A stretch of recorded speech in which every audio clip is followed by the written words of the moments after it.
Hey, my name is Dennis Gregg, and I want to welcome everybody here tonight. We have a slideshow that we've used various parts of in different presentations. Tonight is a little shorter on Quaker history because we're expecting that a lot of people who are on the Zoom would be Quakers and know some of this history. In any case, we're going to go fairly quickly, and if you have questions, clarification, things that you want to know more detail about, ask at the end. And we do have lots of resources we can point you towards along the way. So tonight, our Avis, Wanda McClinton, and Kitty Mizuno, and Judith Vines, and I will be the presenters, and we will each talk about different things. So as I say, we'll be moving fairly quickly, not so that you can't get anything out of the slides, but really we want to have time for people to talk about the impact. So what we're going to be really talking about is the goals of the project and why the project is important. We don't have anything to report yet. The research is just beginning, but we want people to understand what we're trying to do and why we're trying to do it. So Avis is who began the project, is going to be next. There you go. Okay, Avis, floor is yours. Hi, my name is Avis Wanda McClinton, and I'm going to talk about the 339 Manumission and Beyond project. I want to tell you first how it began.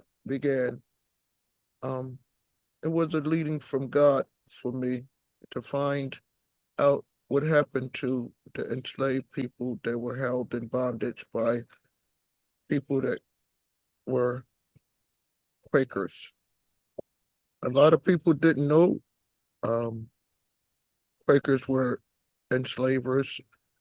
I didn't know when I became a Quaker, but now that I know, I want to try to find out what became of them.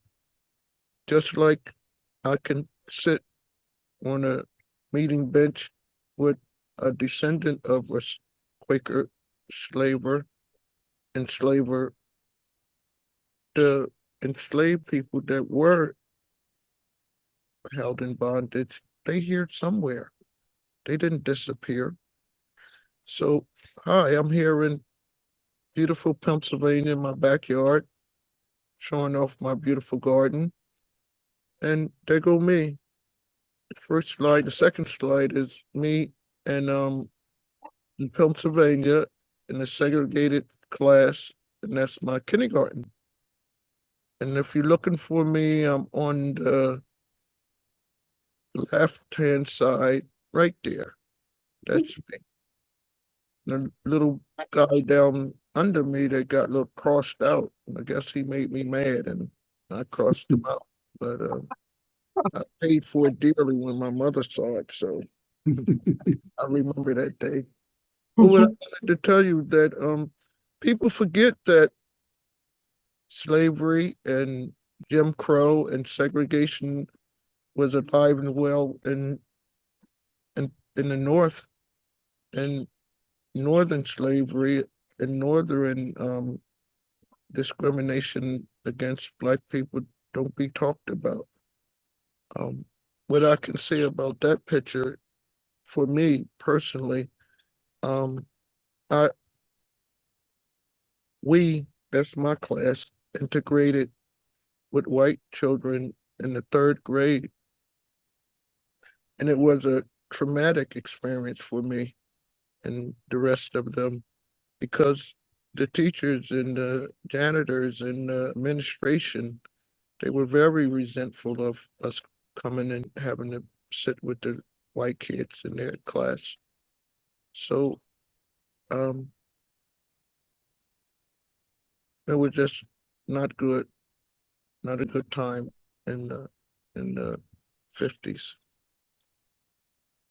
I'll go to the next slide. I'll read the land acknowledgement. To first honor our Native American brothers and sisters, we acknowledge the Lenni Lenape as the original people of this land. and honor their continuing relationship with this territory. We acknowledge the continued presence of Lenape people in their homeland, and we affirm the aspiration of the great Lenape chief, Tamanend, that there be harmony between the indigenous people of this land and the descendants of the immigrants to this land, as long as the rivers and the creeks flow and the sun, moon, and stars shine. A religious society of friends, yes, Quakers, enslaved Africans. When I started this project a long time ago now, I put these two pictures up on my bulletin board to remind me what my ancestors endured and to say that I'm going to do this in the most loving way that I can. Black history has like never been talked about. It ain't been erased because it wasn't there in the beginning. We the only race that people think that we supposed to forget that what happened to us for all the many centuries. But with this charge by God, I'm gonna do my very best to try to get some dignity. What is justice for these people? Oh, Yeah. All right, so I'm just gonna do a real quick rundown on historical context and timeline. The PowerPoint slide for doing this has a limit, so there's only 6 units on here, but I just want to put things in perspective for the time period that we're investigating, and why maybe it gives you a sense of what's happening. So 1619, the first Africans that had been captured and were enslaved were brought to Virginia. It was around 1680, and I'm not trying to, I'm not being absolutely precise because it's not really important to get the exact date, but around 1680 is when William Penn came to Pennsylvania, and Quakers began coming with him, and enslaved people also came very shortly afterwards, and William Penn, among many Quakers, purchased folks and kept them enslaved and used their labor. But by the end of 1688 was the first time that some Quakers raised up the issue and said, this is wrong. But it took 70 years before they could get everyone to agree in 1758 that it really was wrong. But you'll notice it was limited to saying trading was wrong. And it took another 16 years before they said you cannot be a Quaker anymore if you're going to be an enslaver. But there were Quakers, because the discussion began in 1688, there were people who got to it sooner, and there were people who manumitted enslaved people earlier. But the major group of people who were manumitted, which, and we'll talk about what that means exactly, happened, and the group that we're looking at were manumitted between 1765 and 1790. That's when the documents were registered. And you'll also learn later that just because you got a document on a certain day doesn't mean you were freed on that day. And this is just to let you see, this is that time period we're talking about. Okay, next slide. So this may look like a list of names, but, and we don't often think about the historical folks in our families, from the 1700s, but this group of individuals were the enslaved people of the 413 of the 339 manumissions that Avis and team will be reviewing. And the most interesting piece is when you can make a connection, and toward the bottom, Caesar and Celia are actually two individuals that were manumitted that Kitty will speak about next. this is the manumission document for Caesar. who was enslaved by Jonathan Evans, who is my great, great, great, great grandfather on my mother's side, a Quaker. And he lived in Philadelphia on 2nd Street down near Dock Street. He, I think Arch Street meeting didn't exist in those days yet. He was a member of, he's listed on the list of manumission documents as belonging to Southern Meeting in Philadelphia, the Southern District. And this is the document for Caesar. I didn't know until Haverford College made public these manumission documents that they have in their Quaker collection. I had no idea that I had an ancestor who enslaved people. I may have more, but I'm aware of this one and also this one. This is Celia, and I'll just read what it says. I, Jonathan Evans of the city of Philadelphia in Pennsylvania, do hereby set free from bondage my Negro woman Celia, aged about 36 years, and do for myself, my executors and administrators release unto the said Celia all my right, all my claim whatsoever as to her person, as or to any estate she may acquire, hereby declaring the said Celia absolutely free without any interruption from me or any person claiming under me.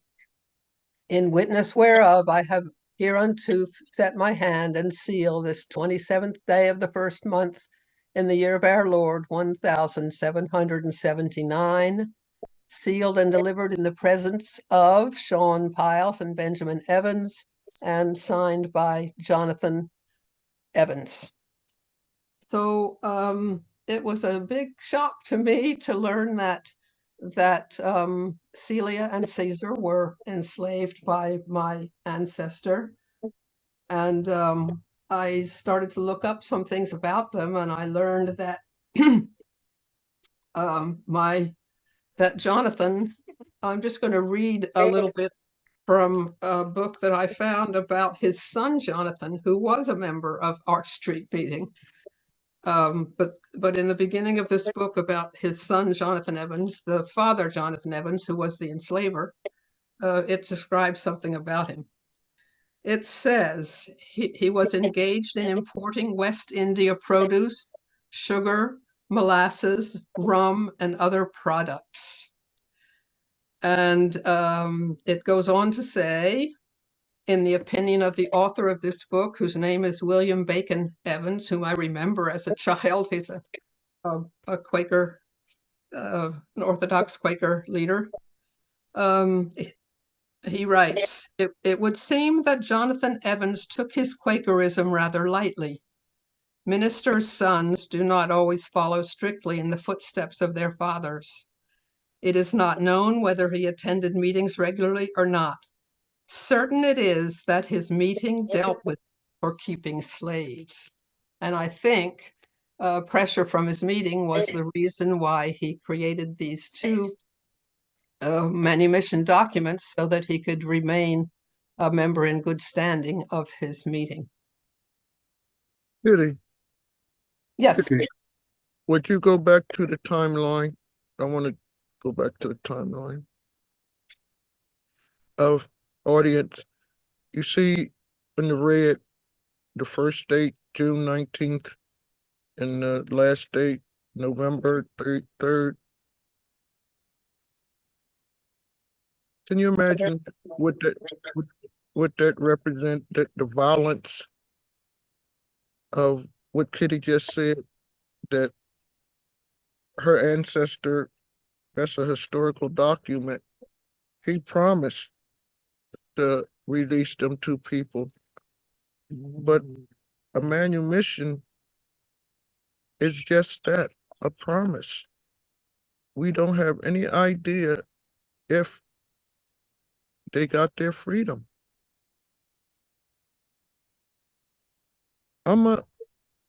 I am a descendant of enslaved people.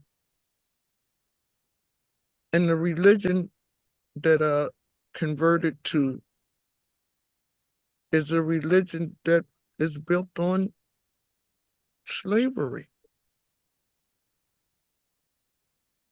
All that time, all the many years that the early Quakers had enslaved people. And we just found at Haverford 339 innocent people's manumissions. We profess to be pacifist, but everything we're talking about is so violent. Would you go to the next thing? I just got emotional right there, and I just wanted to say that Thank you. these were real people.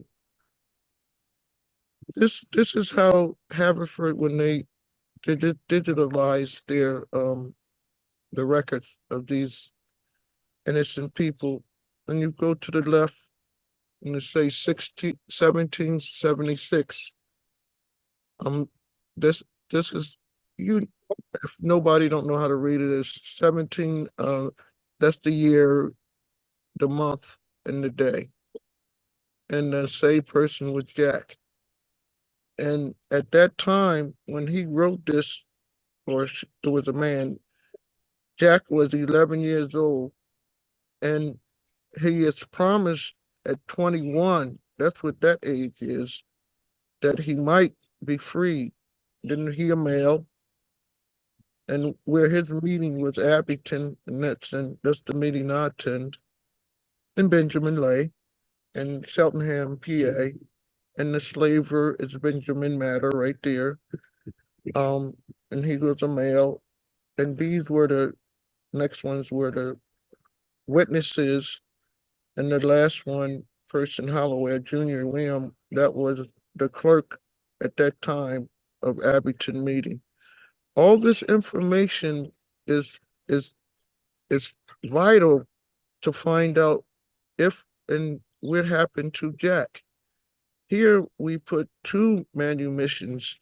The next one, we're going to the left again, and 1778, 4th month, 11th day. And this is Phoebe and the male child and the female child. They didn't give no names, no ages.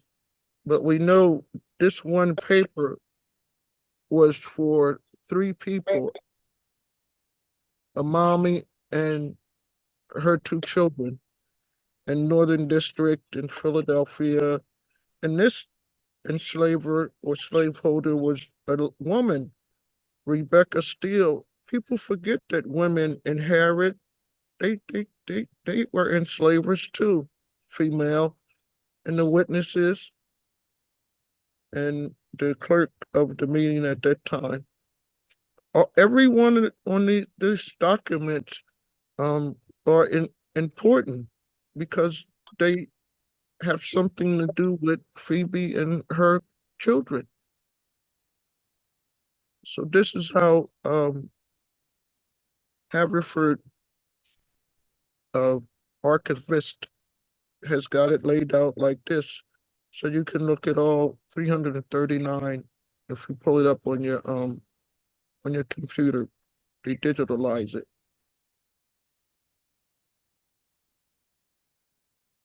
Next slide, please.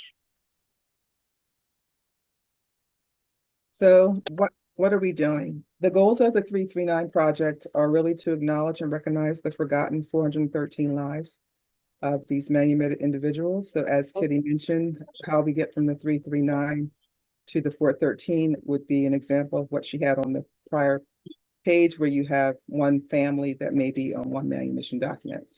Second goal is to try to trace to the present the families of these particular enslaved people, and then potentially provide the descendants of these enslaved people with an understanding of a small part of their ancestral history. Next slide. So I'm going to try to really briefly again talk about how Quakers got to the understanding as a group. And as I said earlier, there were individuals who got to it way, way before the group as a whole got to the idea that enslaving people was against their religion. You would think that would be obvious. Looking back, it seems obvious, but at the time, the idea of having people who worked for you either for no pay or for, in the case of slavery, where you had complete control, was widespread. So apparently it did not, they were not separate enough from the rest of society for them to recognize that. And so how we ended up as Quakers in the 1750s, 58 and 60 and into 74 was that there were two different things going on. Abolitionism, if you will, began to rise up with various people advocating within the Society of Friends. Benjamin Lay is one person who's well known that was from Abington Meeting, and Avis mentioned him. He was eventually kicked out of Abington Meeting because he wouldn't shut up about it. But there were other people who followed in his footsteps. There were other individuals who agreed with him and were arguing that this was the right thing to do, but it wasn't enough to convince everybody else until there became a second reason for Quakers to begin to rise up. And that was that they had structured their society based around trying to follow what God wanted. And they had said, we're going to dress simply. And there was a whole thing about Quaker dress. And so in that photograph there on the right, that was sort of typical Quaker dress. It was either dark gray or black, and they didn't wear special fancy clothes. The idea was you got to live a special life. Well, unfortunately, when people got to the Philadelphia area, and some of the early ones in particular who brought money with them were able to purchase people and purchase land and actually became quite wealthy. And they ended up becoming politically influential. And so the Pennsylvania Assembly was controlled by Quakers. The Philadelphia city and county governments were controlled by Quakers.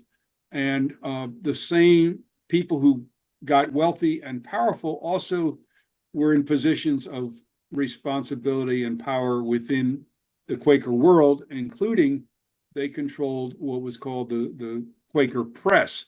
So you couldn't print something and send it out to Quakers unless this group approved it. And they prevented people from approving arguments against slavery. And so people who were in the Society of Friends who wanted to do it had to go outside of the Society of Friends to get their arguments printed. But this other group really said, we have to stop. We're becoming immoral. We're becoming the people that we said we weren't going to be. And so there's overlap between the group, but there were really two different groups that came together. One saying, we've lost our way as a, in general, and the other one saying specifically, we've lost our way in terms of slavery. And so eventually they said, yes, this is wrong. And they gave people a choice. And they said, you're either going to get rid of your slaves or you're going to leave being a Quaker. And lots of people did leave.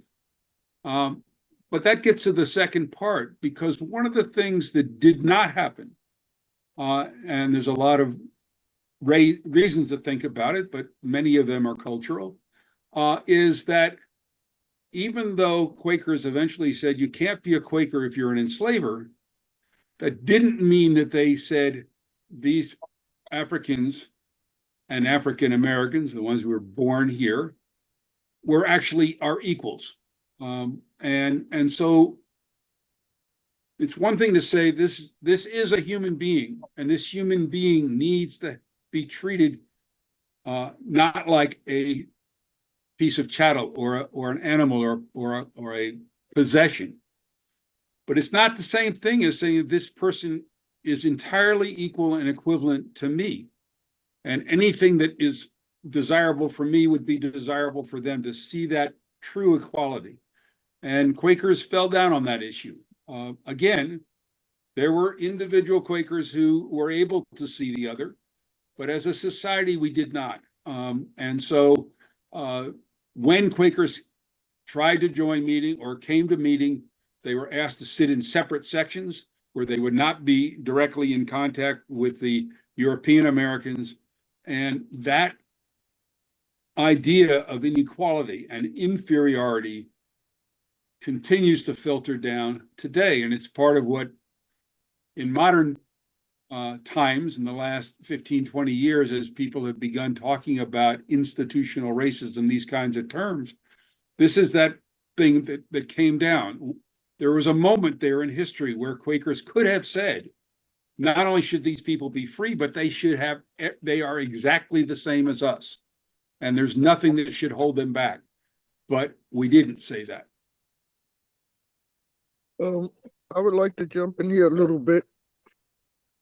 With the committee that God blessed me with to do this work, it's all of us as enslavers family, like Kitty and Wood is enslavers family, and me and like Judith, and descendant of enslavers. And everything we do, we work together on.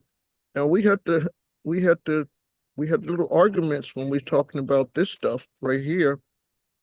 For me, the early Quakers, they were despised people over there in England. They come over here and enslave my people and become wealthy,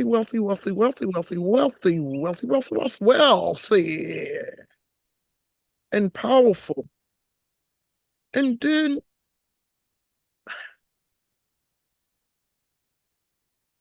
they could not see the God in the people, and that was what they professed to be.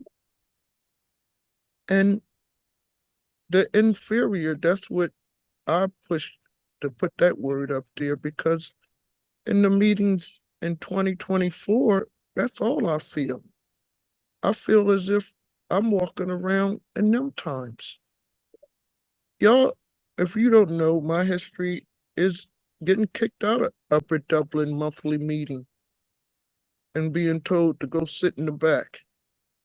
Well, what my goal here now today with this project, and I'm glad y'all came on board to hear it, is to use our love now to fix some of this wrong. How dare you early Quakers destroy families for profit? And that's what we're going to talk about today. You could have paid them people.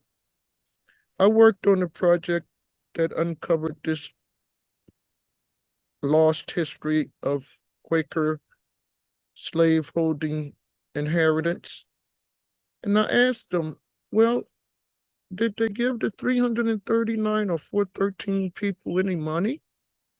No. Did they help them get to Canada? Oh, no. Well, did they give them any land or anything? That makes me feel so sad. Okay, so this slide is to give you a little idea of what it was like in Philadelphia for the formerly enslaved if they got their freedom. And because things were really changing. And this is a critical part of American history that most people, even people living in Philadelphia, don't know. So many northern states had black codes that were designed to control what free blacks could do. And so the first Pennsylvania, even before it was a state, as a colony, it still had a assembly, and they had black codes that prevented interracial marriages or having sex. And it also basically said if you didn't have a job, then you could be put in prison and you could be indentured in various other ways. So that was in 1726. And as a result, between that and the importation of all these folks who were enslaved, you had lots of Africans and African Americans, but you didn't have very many free black people. So in 1765, if you remember, that was the date when the first manumissions were dated. There were 100 free black people in the Philadelphia area, according to research that other historians have done. But once the manumission process began, and Quakers were not the only people who were doing manumission, by 1776, that was up to 600. So now we're beginning to get a little bit of a concentration. Pennsylvania, because the assembly was no longer controlled by Quakers, but they still had a lot of influence, they passed the first Manumission Act in the United States. And there's a lot to be said about that, but what it said it was going to do, and it didn't always do, but what it said it was going to do is anyone who was enslaved in 1780 would be enslaved for the rest of their lives, but that their children, after reaching a certain age, would be free. So that was going to guarantee over time a whole bunch more free black people. And the word got out through we would call today the grapevine.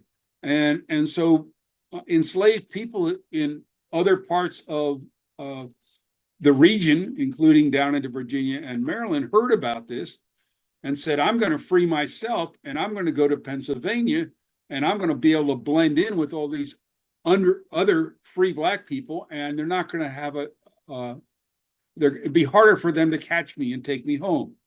And so by 1783, just another 7 years later, we're up to 1,000 free black people.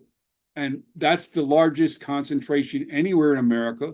And because there are so many, all kinds of black-run institutions begin to form. And partially, or maybe partially, because they weren't welcome to join white institutions. And so the first black churches were formed, all kinds of black businesses were formed, and other kinds of associations to assist each other were formed. So what we'd call social clubs today were formed, mutual support. So all kinds of things were happening. And then after that, people began to see that black folks in Philadelphia were creating their own society and were beginning to accumulate wealth. And there began to be anti-black riots where mobs of white people would come in and start tearing down buildings and setting them on fire and things. Then the people in the legislature said, hey, what are we going to do with all these free black people? We're not really comfortable. Maybe we could send them back to Africa. So the whole American Colonization Society got started and tried to get a chapter going in Philadelphia. And some of the black leadership was initially sort of interested. Well, maybe it could work, maybe it couldn't. In the end, the Philadelphia black community said, no, we don't want to go to Africa. And that chapter never got established. But then the second set of black codes happened in 1810 to 1830, which really clamped down on the kinds of jobs you could do. You couldn't. So people have been making money doing certain kinds of professions, and all of a sudden it said those are white-only professions. And so some historians have argued that this period from 1780 to 1830 was the freest blacks have ever been in America. And I emphasize all this in my little 3-minute thing because this is the world that the people we're trying to trace entered into. This was what was happening when they got their freedom. This is what they were trying to negotiate at that time. And then that's what their children, when the second set of black codes came in and the anti-black riots, that's what their children were having to face. So this is a really interesting time in terms of the time and place are both important. Now we could talk about everybody's story is important, but it's just important to talk about this. And The last one there is also a critical part I don't want to ignore, which is there were people who made their livings off of capturing Black people who were free and taking them south and enslaving them. And they made good money at that. And so that was always a threat. Even people who were manumitted by Quakers could be snatched up off the street and sold back into slavery. So that was always an issue for the Black community in Philadelphia. Y'all heard what he said. This was some of the worst time in a Black person's life. With all we are free, started the lynchings. And no, you can't sit next to me. No, you can't hardly breathe. I don't think I would have wanted to been a fly on the wall for the Black people at this time in the world.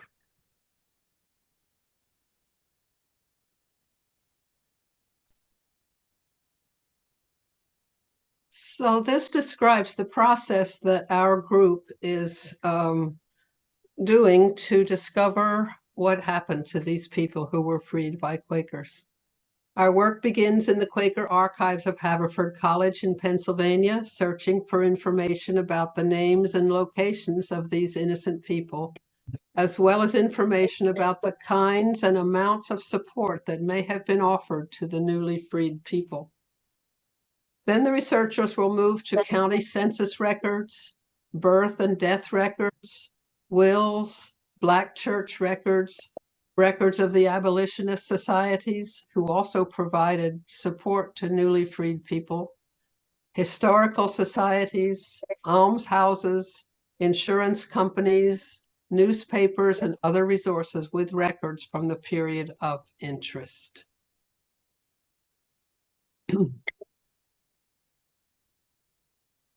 By these old records coming to light now, and by me being a part of Haverford's digitizing of the records, I just can't let it go. When we had the revealing of the records and everything, I asked them to have it out in my yard here, and put a Pandora's box up with "Please open it." Had somebody open it. And my hope is that we have a better world, and that the Religious Society of Friends realized that some reparations to the descendants of the Africans is due something. What's the debt due? We call our project a reparative project to try to unite some of these families.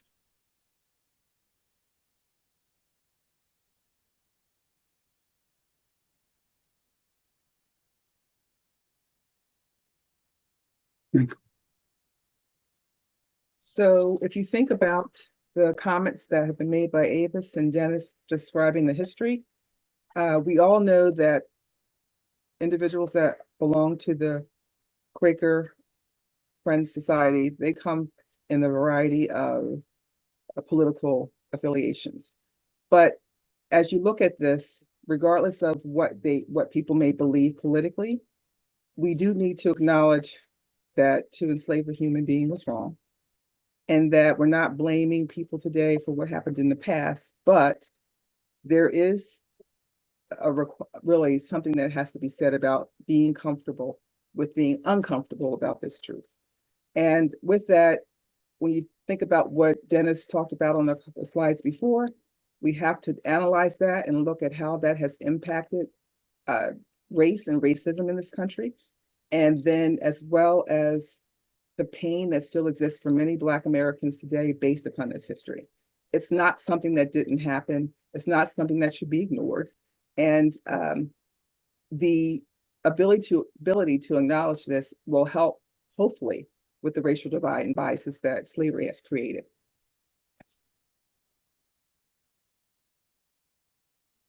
Additionally, some of the history that I don't think people talk about as well is looking at how the slave trade and the laws that were created also impact society today. So we had the Virginia hereditary slave law of 1662, which created the caste society.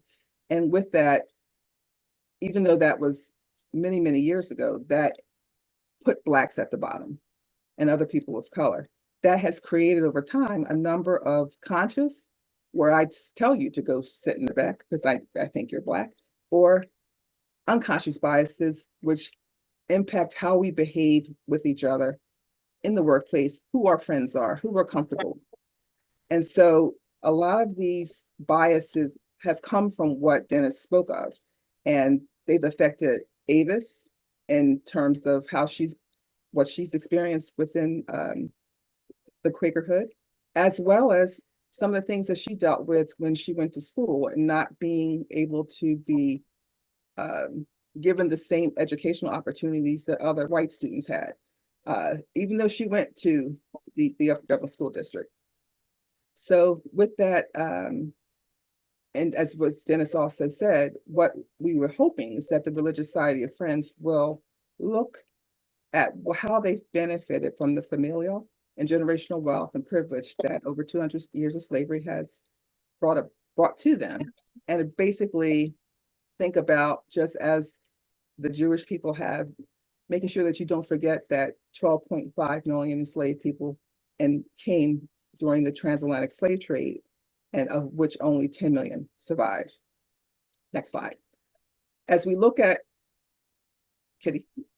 Sorry, it's not letting me do it again. That's okay. I'll talk anyway. So the other thing, when brings up the other slide, when you look at the Philadelphia yearly meeting and this part of the East Coast, we didn't have that many Blacks that were brought here that were enslaved. So of the, say, 10 million that were enslaved throughout the US, only in the other countries, only 450,000 were in this particular area. So that's a relatively small group of individuals. And from that group of individuals, we have now over 42 million African Americans today that descend from this tiny group of Africans. So I think that's really an important part of history to think about. And I think the other thing in terms of reparations and that conversation, which is usually not looked upon fondly, for the Religious Society of Friends, if people could just acknowledge spiritually that this, what has happened is wrong, how the Society of Friends does still not, in some cases, even acknowledge what that history is, to say that, if it's painful for them, then maybe they might want to forget it. But if you can acknowledge that spiritually, that will help heal, and it will help the interactions between all the groups within the Religious Society of Friends. And one of the more important pieces, which Dennis also touched on the prior slide, was that the first generation of African Americans that were freed by the Quakers were the freest ever. And many of those institutions that were created at that time still exist today. Next slide.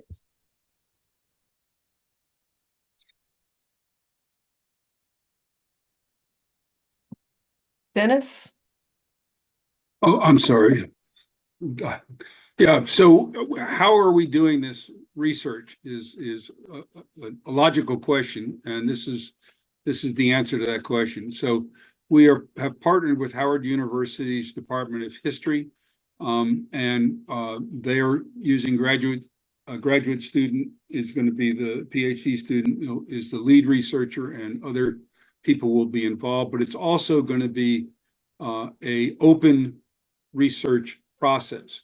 So, which means that they will happily accept information that comes from any source into the process, which is not to say they're not going to verify it, but but it's not like if a Howard researcher didn't discover this, we don't care. No, they very much is going to be collaborating with anyone who has information that can be useful. And that's going to be held there in their archives, whatever we get. And there will be a website where people can go and learn about the project.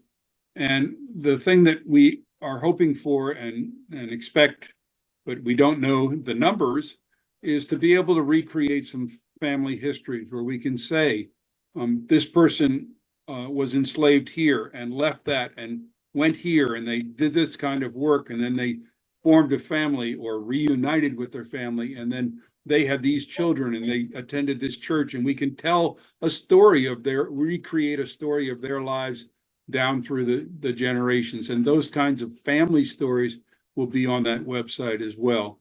And then we'll also create, parallel to that, is sort of traditional genealogical information that would be then available to add to major genealogical databases. So if you have an African American somewhere who is looking through Family Search or Ancestry.com, they don't have to know to go to Howard. They would find whatever we find in their databases without having to go searching somewhere else to see if they can find more. But in genealogy for African Americans, there are reasonable records back to about 1870 or 80. There's somewhat records back to about 1840 and very little before 1840. So if we can reestablish that link from these folks in 1770 or 1780 up until the 1840 or 80, then we have really connected a chain that isn't there right now. And we want one more thing. We wanted to partner with Howard because everybody who has written about this history of Quakers and slavery has been a European American. And we think it's really important to have African American eyes looking at these documents. Different things may have meaning to them than they would to an European American. Hey, Kitty, hold it right there. Mhm. This is where I get so passionate and excited and everything. Can you imagine that we looked at a lot of colleges and universities and Howard said, I believe in you, Avis. Let's do it. One day soon, we just getting things together because you know how you got to do the districts and all this stuff. I'm going down there and I'm going to meet the people and they're going to meet me. And I'm going to tell them my dream of finding our ancestors, and they learn real history as they do it. And my dream is they get to come up to Pennsylvania and see the beautiful Pennsylvania in the beginning of America, all the things we got. They can go in the meeting houses and see old things in the meeting houses. The Prince Halls, all the black churches, and just walk through living history that's alive and well today. And that's what excites me. This can be done. It, honest to God, can be done. Why? Is because Quakers were great record keepers in their private papers and in the archives. Is a lot of information about Black people. When most with the research that we going to do is so unique is that before this time, Black people were written down in census as a piece of property, like a lamp or a horse. But with Quakers, they put the names because that was their money. If I was enslaved, I would look how big and healthy I look and big legs. I was expensive. So they had to name me so they could keep me different. And they kept them records. The other people that looked, they would get into a wall where we wouldn't be named. It's like 1870. What year was that, Dennis? Yeah, well, I mean, With that wall, it's called the wall. Yeah, 1840, but for many, it goes all the way to 1880 before you get Right. good But with records. Quakers, we can literally go back to when they came over here on the boat. They came over here with William Penn and they say he didn't bring no slaves with it. Well, who was dragging his dookie out the window? It was an enslaved person, so don't tell me he didn't have no slaves. He didn't do stuff like that. And so they came over here in 18, in the middle of the 16 things. We can do it if we just say this is a doable thing. I asked, we always working in Quakerism to make it an anti-racist community organization. And I asked, well, what do that look like? I ain't never seen that. But this can help. This can start the healing in a real way. My name is McClinton. I'm not no Irish person. Do I look Irish to you?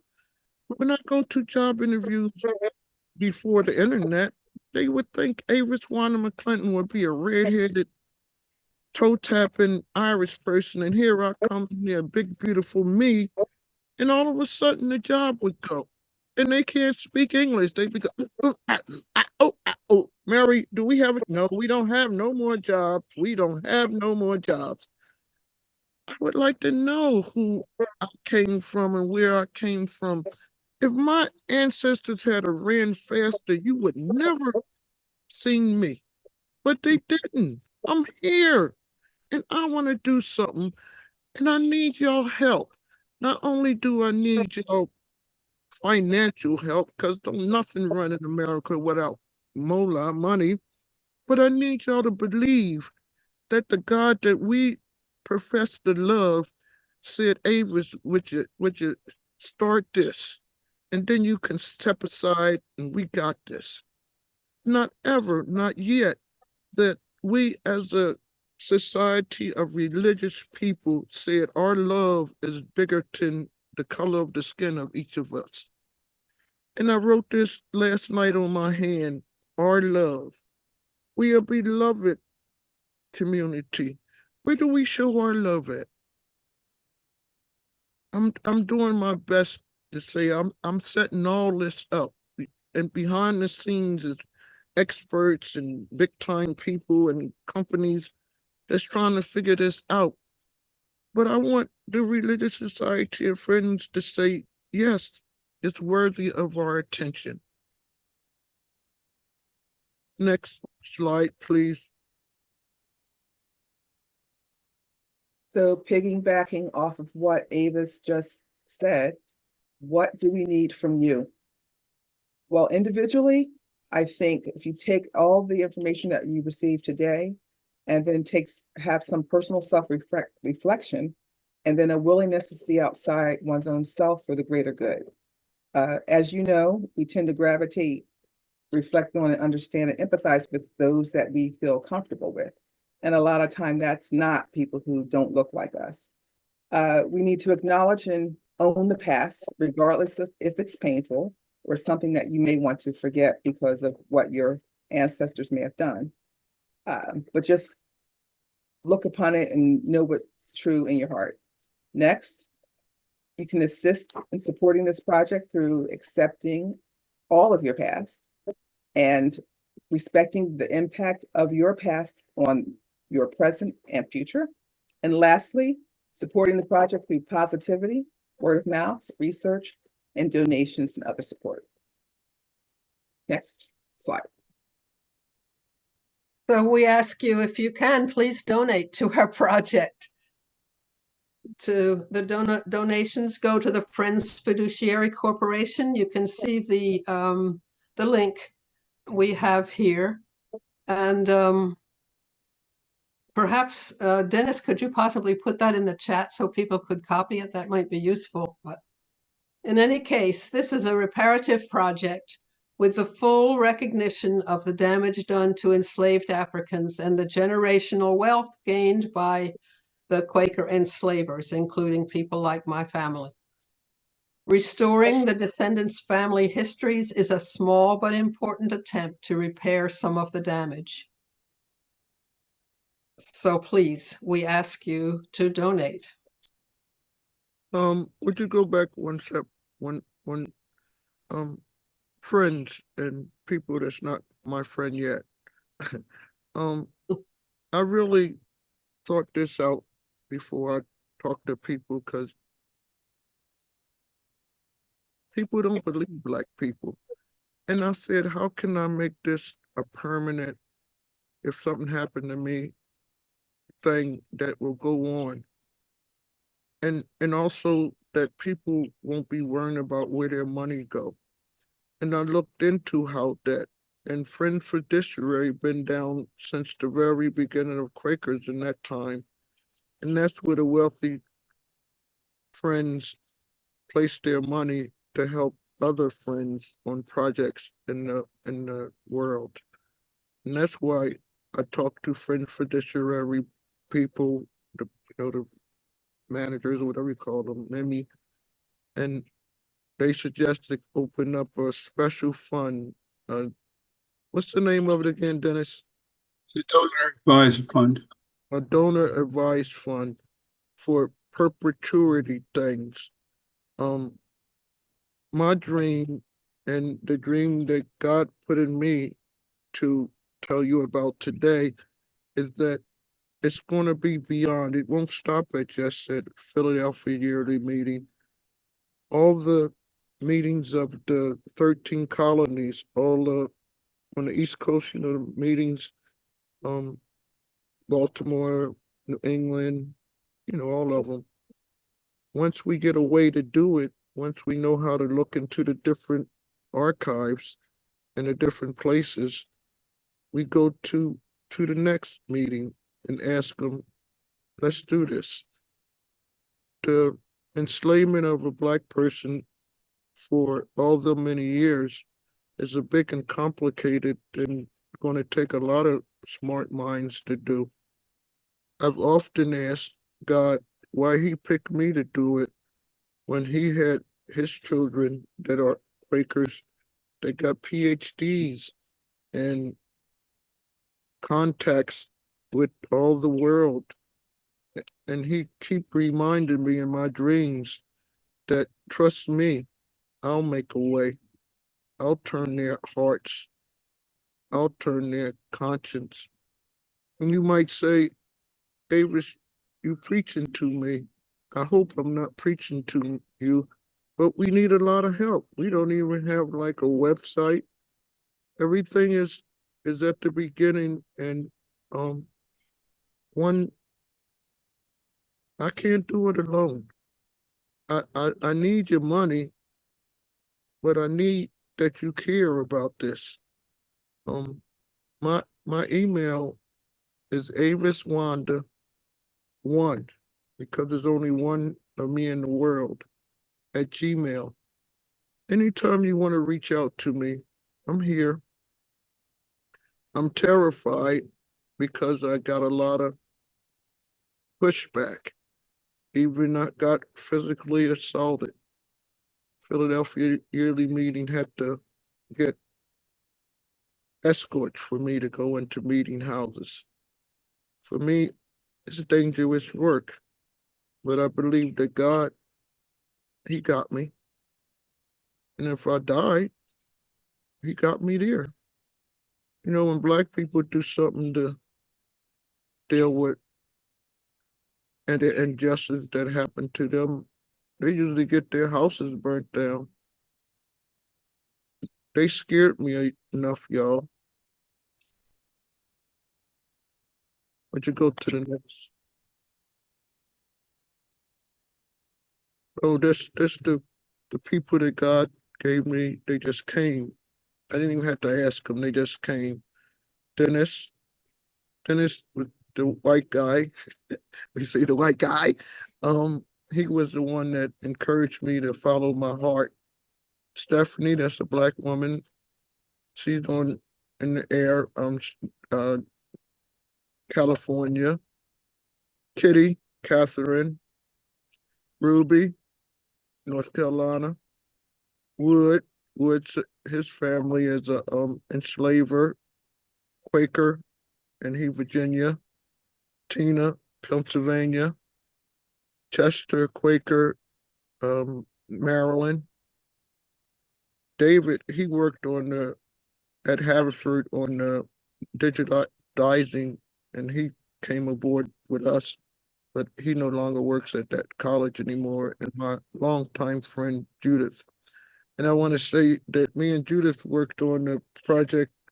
The first project that I worked on with Quakers is to find the enslaved Africans that were buried in their cemeteries. And because of that work, I got me and my team, Judith and two others, got a private tour of Obama's White House in appreciation for our work with that.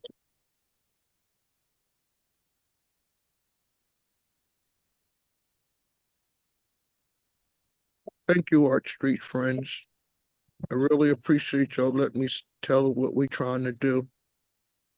A whole lot of generations after this will be beholden to you to give me this time to say what's on my heart and in my soul.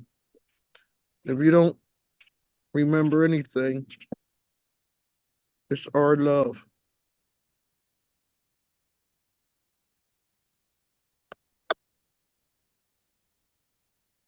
Thank you,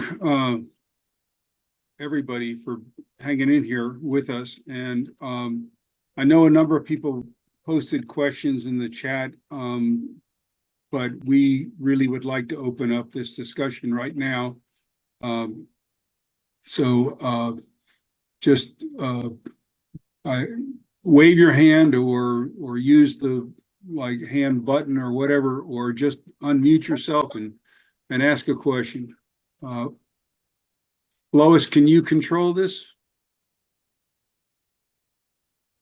Okay, but if people just want to speak out, that this is a small enough group, I think that will work. Okay. May I ask a question about the manumission? First, to say you guys are amazing. I am to know you and have an opportunity to learn from you. I have a question about two questions. Thank you, Dennis, for answering my third question. One question is if it doesn't, I would love to understand the manumission process. Like, how did those documents created that Kitty shared, and how did it become the process to take it from a promise to legal contract? And the other is, are there Haddonfield people manumitted in that 339? Thank you. Yeah, so let me try to do both of those. I think I can do them pretty quickly.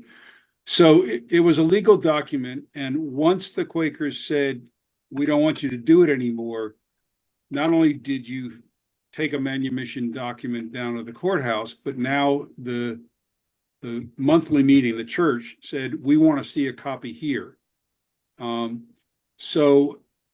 If, like the ones with Cesar and Celia, basically said, as of today, you're going to be free, then it really usually meant that, because the enslaved person was given a copy of that document, was really important for them to go have it in their hand as well, in case somebody stopped him and said, what are you doing out here? You say, I'm free. Here's my document proving that I'm free. One of the things that the project is going to try to answer is, how many of those that actually were in the future, did they all get that promised freedom or not? And if the meeting said, you need to turn in this document, is there going to be a notation in the meeting records saying, okay, it's 10 days, 10 years is up, and Jack has now been given his document, because it wouldn't have been given to Jack when he was 11. So when he got to be 21, was he actually given probably a new document that he could then take out into the world and say, I am not somebody's slave. I'm a free citizen of the United States. And we don't so that's one of the goals, is to figure out were those promises kept. And Avis has raised, because we know from reading other people in the history that every manumission was not kept, whether it's Quakers or not. So what, you might have something that says, I'm going to free you upon my death. Well, sometimes the heirs would jump in and say, no, that's my property. You can't let that property go free. And then the courts, the judges tended to be enslavers, said, yeah, you made a good point. Go ahead and keep them. So we want to, and that's why that language that Kitty read, which says, not only am I saying you're free, but my descendants don't have a claim on you. But the courts in Pennsylvania back in those days allowed a lot of funny business, and that happened with the 1880 manumission, gradual manumission law as well. So that's one of the things, though, we should be able to trace. We should be able to see, did the actual person get to be free?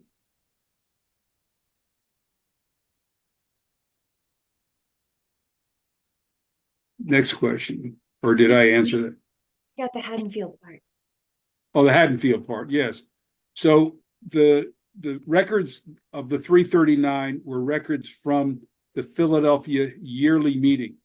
And the yearly meeting included anyone who was a member of the Philadelphia yearly meeting. So we know, for example, that there's a cluster of enslaved people that were on Long Island, New York, that their enslavers were members of the Philadelphia yearly meeting, and they turned in their manumission documents to the Philadelphia yearly meeting.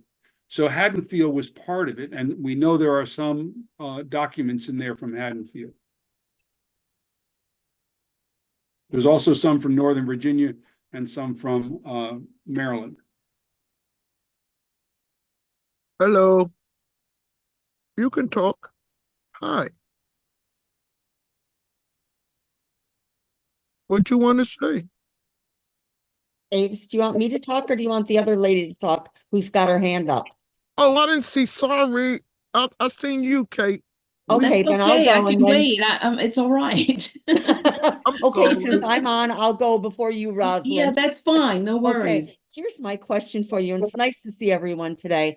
Is there going to be any link between the manumission information that is at Haverford and the manumission information that's at Swarthmore and potentially at any other place?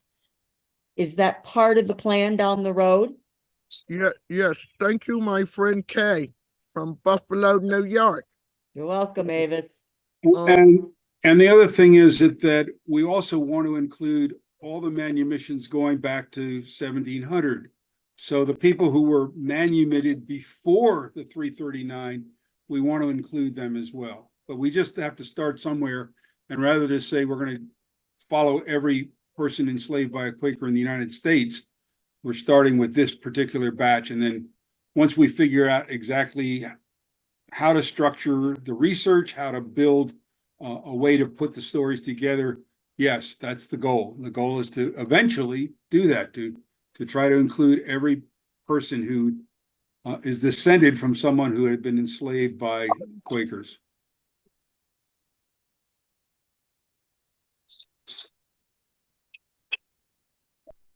Okay, may I ask a question? Or make Yes. a comment? First, Avis, I want you to know that I've been praying for you ever since Julia brought you guys to speak. Julia, jump in whenever you care to help me out here. But the thing I want to say to you is I listened to your YouTube interview with the Friends Inquirer, I think it was. And I was so moved by that, and I've been praying for you ever since. And I also want you to know that I've already made up as part of our Juneteenth celebration, a poster board, complete with your, Manumissions, icon and the picture of you, from the, YouTube link. And I'm thrilled to have this and the other two pages here to add, because the thing is this, what you're doing, it resonates with me because in praying to God about what was I doing back in my hometown after my mother died and my father died before, and he told me that tell them who they are is what my purpose is. And then about 3 months after that, he sends in a man who answers a question for me, a white man, as a matter of fact, who answered a question for me some 58 years later, wondering who my relatives, my paternal grandfather's people were. And we're related, and huge researchers, written a book about the family, and was able to take me back 6 generations to understand how we were related. And so the thing is, I'm still in search. And my question is this: my second great grandfather, great grandfather, is buried in a Quaker cemetery here in Frederick County, Virginia. And I'm wondering, did Quakers bury people who weren't Quaker in their cemeteries? It didn't matter, or you had to have known someone? Sometimes they segregated it. They segregate the can you hear me? Yes, I can. Sometimes, like at Abington, they have a segregated part, and Upper Dublin had a segregated, but I'm thinking it was segregated because they was Underground Railroad, so it was a secret one, so I'm thinking it was called segregated. But yeah, that's something else I'm doing, but I'm doing this manumission stuff right now. Mm-hmm. I'm just trying to get the people enslaved by Quakers. Nobody never thought to look into this sphere of research. And Yeah, I can understand. I really appreciate your prayers, because I pray all the time about this. Yeah. I think God picked the wrong one, but No, he didn't. He didn't pick the wrong one. He didn't pick the wrong one. y'all here listening to it. What I need is for individual meetings to look in their own records Yeah. and just start seeing what happened and how it happened in there. I- Like the things I've learned about Philadelphia yearly meeting, that's New Jersey, Pennsylvania, Delaware, and what's the next one, y'all? Maryland. Maryland. When the enslaved people would die, they would take their bodies in Philadelphia to the new hospital. Remember that we was a new country, the University of Penn, and sell their bodies to the hospital. Yes. Record of them Yes. hospital. But when I read that and other things like that, it crushed me. Yeah.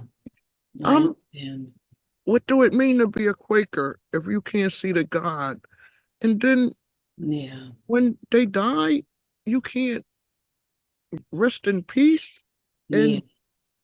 And it's just like it's the weight of this concern is massive. Yes, it is. It very much is. I don't want to not do my people right, but I don't want to hurt or piss off white people.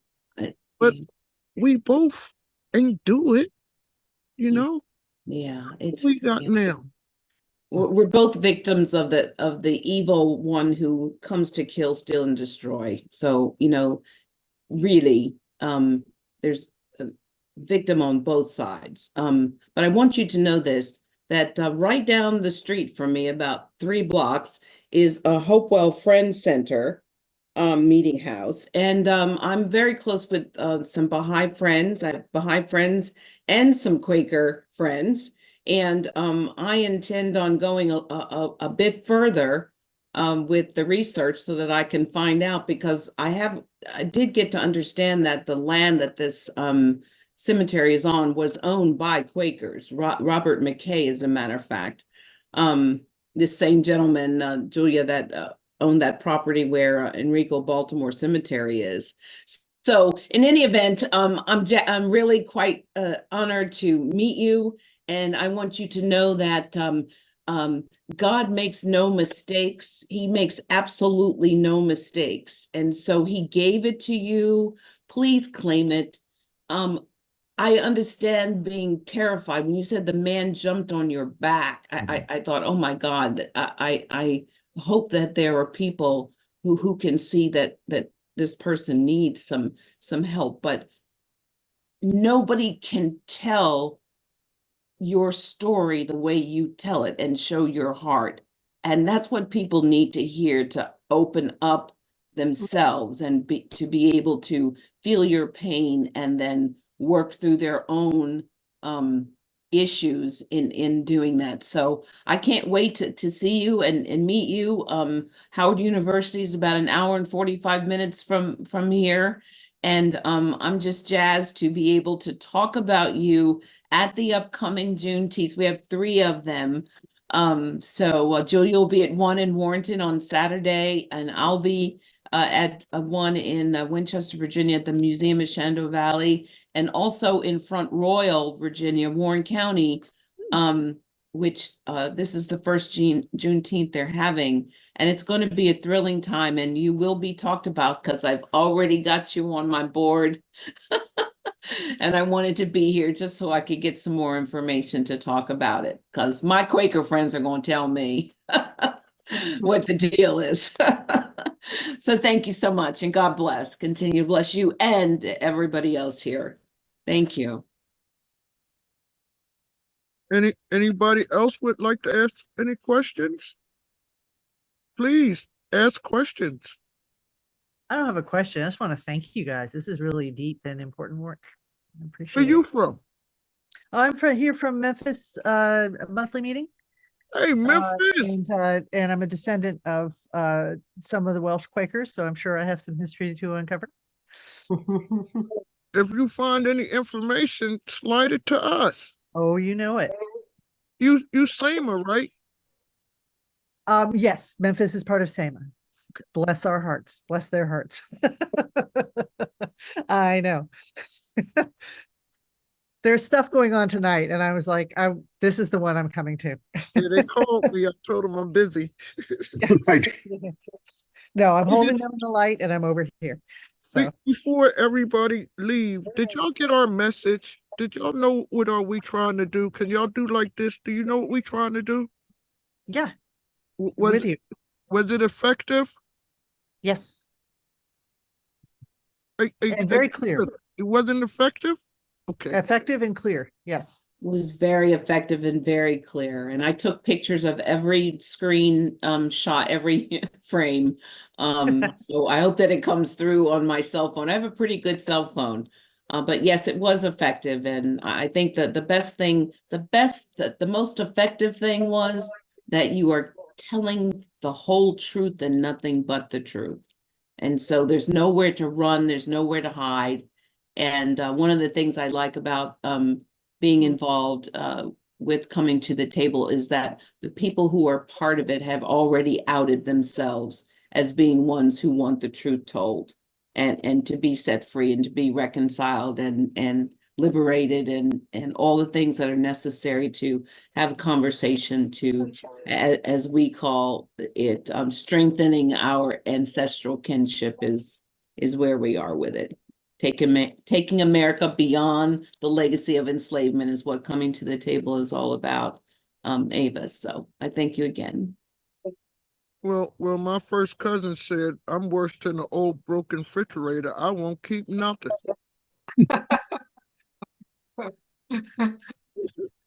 I'll send you an email right away. Anybody else? How do you say have a good day and and I have goodbye? something. Oh, okay. Catherine. No, yeah, I can't find the little hand thing. This has happened to me before. Just Sorry. like this. That's why I was going. Oh, I didn't see you, Catherine. My bad. Right.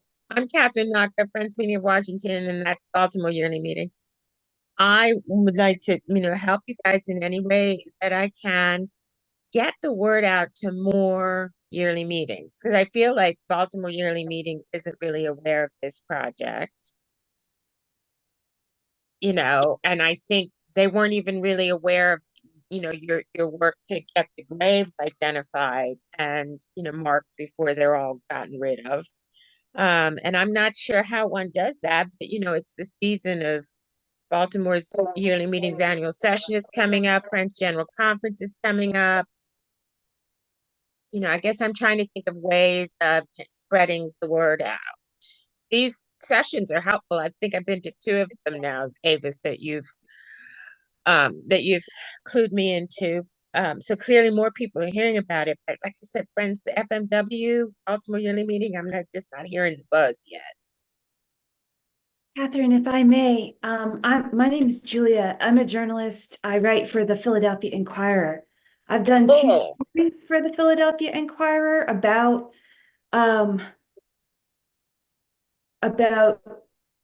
Quakers confronting the legacy of enslavement.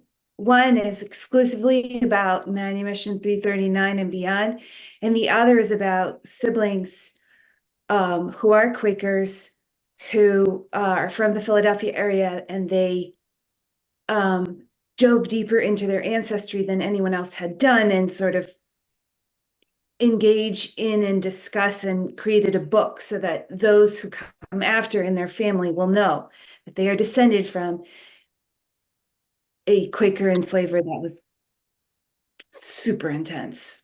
So anyway, I have PDFs of those. If you drop your email in the chat, I'll send them to you. Okay.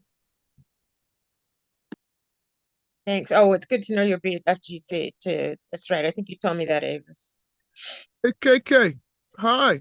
Hi, again, I have a couple things. Avis and Dennis, I've kind of I have emailed both of you, and I just should let the rest of the group know I've given information about the Manumissions and Beyond project to the Buffalo Friends meeting. Right now, it's under consideration. They're trying to put together a plan so that it could go beyond just Buffalo, because we often do things with Orchard Park meeting, and we also oftentimes do things with our regional meeting. So that's kind of the status of what's happening with that. Plus, I've also shared with Avis, I'm pretty sure, that there is an all-Black radio station here in Buffalo, and they are very often willing to talk about all different kinds of things. So I did share that information so it could be spread with a variety of different people to talk about from different perspectives what people are doing to take a look at what's happened in the past. So just to encourage us all, which it sounds like everyone's doing, to try to bring this whole idea of Avis's calling and all the rest of her group's work forward. Hey, Yeah, Kay. yeah. Excuse me, Dennis. Kay, can you Yeah. would you tell, oh, this Kay, well, Oh, okay. Kay, could you say why you find this work important? I KK, find the work important for a variety of reasons. First of all, I met Avis at Abington Monthly Meeting, and I was impressed with the work that she was doing and with her networking skills and her ability to draw people in to help her get what she needs to get done. At the same time, though, she is as we all know, ruffling a few feathers, but that often happens when you're doing good work and bringing causes to the forefront that need to be championed. I also have been honored that Avis has been very generous in sharing her thoughts with me and being receptive to some of the suggestions that I make periodically. I guess it's the educator in me that makes those sorts of things happen, but she's just a wonderful person. And I think that the other piece that resonated with me is that I'm working on a book about a Philadelphia Quaker woman who several of you probably know. Her name is Anna Thomas Jeans, and one of her bequests before she died in 1906 was $1 million that she gave to Booker T. Washington and Hollis Frizzle. And the money was to be used for the education of primary school teachers throughout the South.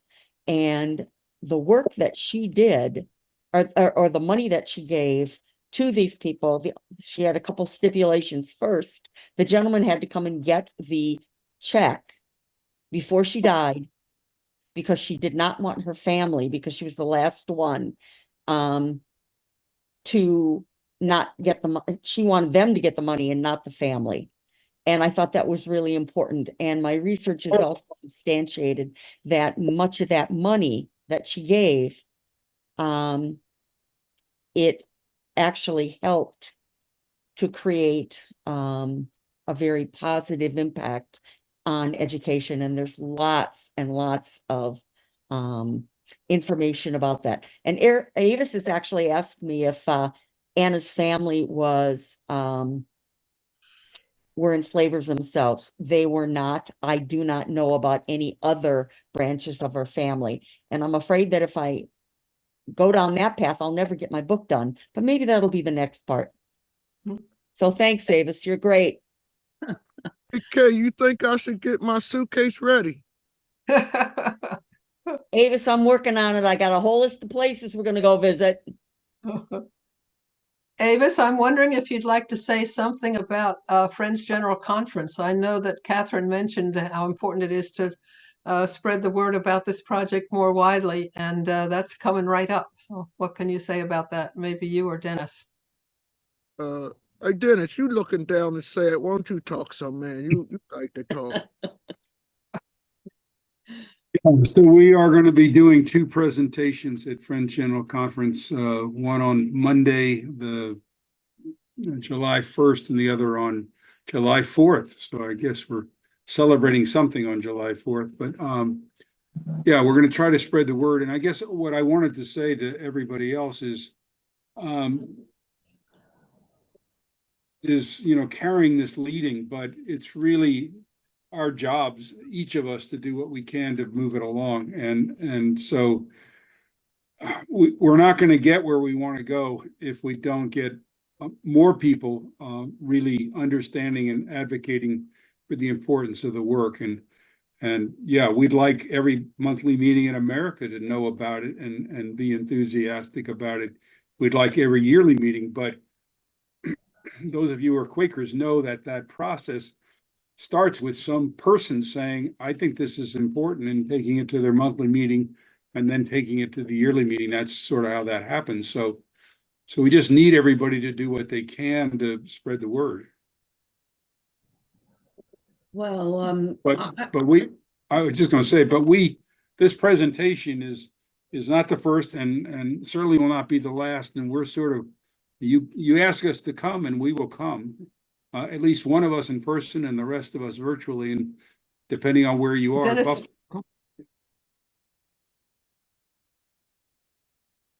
What were you going to say, Katie?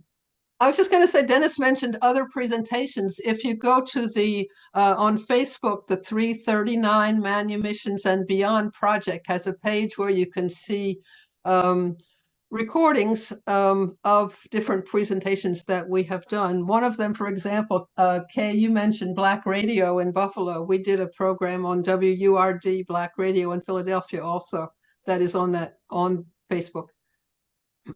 And just because I thought of it, sometimes people want to give me, what's it when they pay the people to talk? Stipend or honorary. Yeah, I say write it to for fiduciary because Yeah. so many people that made money off the enslaved that I want to go to God without being exploitive. So everything, put it in fiduciary. Because I that's also want to mention Howard University, has a public broadcasting TV station and radio station. And since you're hooked up with Howard now, that should be, an easy avenue for them to push out information about this. And then you want to be the coordinator for that? It's so much. We just doing like this. yeah, I'm here in DC. I don't know anybody at Howard, but if I'll I know start digging. somebody. I say talk to her. Okay. Okay. For And then real. the other thing I always tell folks is that the National Museum of African American History and Culture is also serving as kind of a repository for a lot of information or a lot of genealogical information about enslaved folks. They've got, like one entire floor of the museum's dedicated to helping people try and track records. So it's Okay. going to be one whole room of our stuff. Watch. One whole room. You can go in there and see Quakers. Watch. In the museum, yeah, that's Yeah. we need to do that. Yeah. And again, museums here in town, I don't happen to know anybody hooked up with the Smithsonian right now, but I'll check with FNW and see if somebody there is. All right. Well, I'd like to say this one last thing. Actually, HUR, they have a radio personality that's going to be at this June 19th, Juneteenth. But coming to the table, I can bring this up at our next leadership call, which is the last Tuesday of the month. And because we have a chapter in Fairfax and we have a chapter in, I want to say Rockville, Maryland. And so all of the Fairfax and Rockville, that's the periphery of the Washington, D.C. area where Howard University is. So I'm thinking that, there's a way that we can, I will ask Tom Wolf, how he can see us helping to get this piece out within the 49 chapters of Coming to the Table, to help with that, okay? To help with getting the word out and also just to I'm ready to go talk to all my Quaker friends. I just needed enough information to kind of like when the head starts spinning, it's like, wait, so I'm there and I'm willing also to whoever it is, it's a phone call, and sometimes it's a phone call at a higher level. So I can get my national people involved in it and see how they feel about it. Julia is part of our, even though she lives in New York, she's part of our chapter in Pennsylvania, in Virginia here, and we'll put our heads together. And Mary Hawk, I mean, we've got some folk that can also help make this happen. Hey, Terry. Julia on anymore, but we'll definitely do that. But I must go now. Godspeed to all of you. And it's on the way. Trust that God has already made the way. He's just chosen you to be the conduit. The people are ready. If they're believers in God, there's nowhere to hide anymore, because what you do unto the least of these, you do as unto me. If that doesn't crack eggs, I don't know what else will for people who are believers. So I'm right there with you, sister. I love you. Love you all. I was saying Terry from Alaska. That's my friend Terry. Terry. Hey, Terry, you see how God's working? Can you see it? God, it's all in this thing, girl. Can y'all see it? Everybody, thank you very much for taking time to listen to us. God bless. Bye-bye. Thank you so very much. Bye, Nan. Wanda.